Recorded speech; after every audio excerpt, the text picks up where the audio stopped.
the extra credit on limits for the test on chapter 3. Okay, so for the first question, we have the limit as x approaches positive and negative infinity of 2x plus 3 over the square root of 3 of the square root of 3x squared plus 2x plus 4. Okay, so this is basically asking for two things as it approaches positive infinity and negative infinity. So let's split it into two parts. This is the limit as x approaches positive infinity.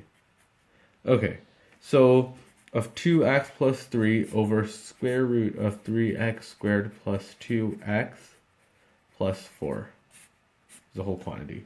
Okay, so we want to get this to a point where it's easy to take the square root or take the limit at that point. So let's multiply it by 1 over x on the top, and basically it's the highest power, you're dividing by the highest power, and then 1 over, since you have a square root here, let's make it the square root of x squared, since that's the same thing as 1 over x.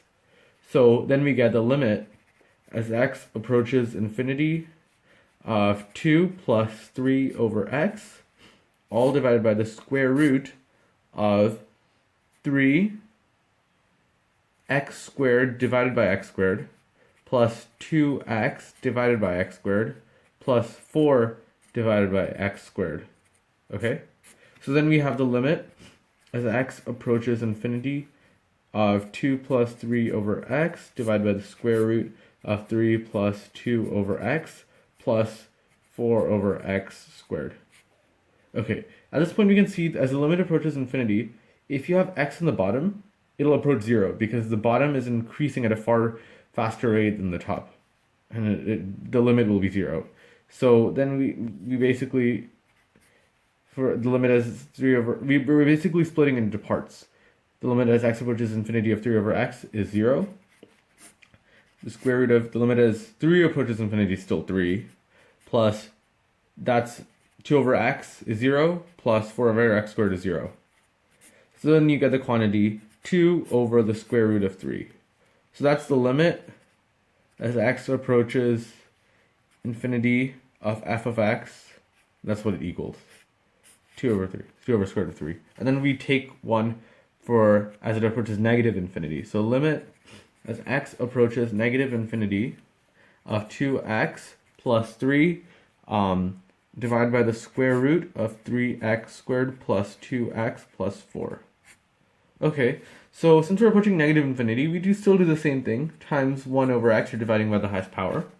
But then here, you want to do over the square root of 1 over x squared, or 1 over the square root of x squared. But the thing is, this will be the absolute value of x, and x has to approach negative infinity. So to rectify this mistake, we'll add a negative sign. Here you won't need the negative sign because x is approaching negative infinity in the first place. But here the negative sign would become positive, so you need this to change to make it negative. So you get the limit as x approaches negative infinity. You do the same steps as before. 2 plus 3 over x, divide by the square root of, and you can keep the negative on the outside here to make it easier. 3 plus 2 over x squared plus 4 over x squared. Okay, and then you have the limit as x approaches infinity, or negative infinity, of 2 plus 3 over x.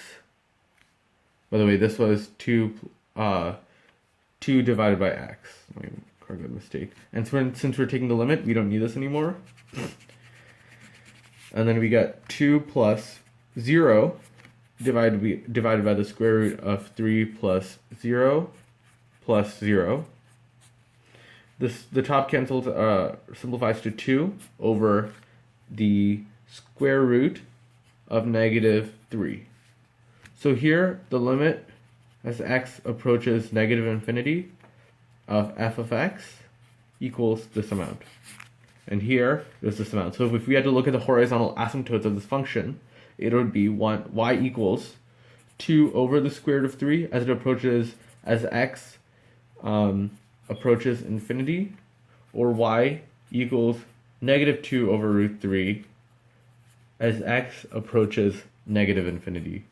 And just to recap, you would split it into two parts, one for positive infinity, one for negative infinity, divide by the highest power, which is 1 over x here, and 1 over x, except whenever you're doing 1 over x, you need to change it to 1 over square root of x squared to fit it under the radical, and to rectify for whenever you have 1 over x squared as being negative, and since it results in the absolute value function, you need to add in another negative sign here, resulting in the change of sign when you're finally looking at the horizontal asymptote for this side.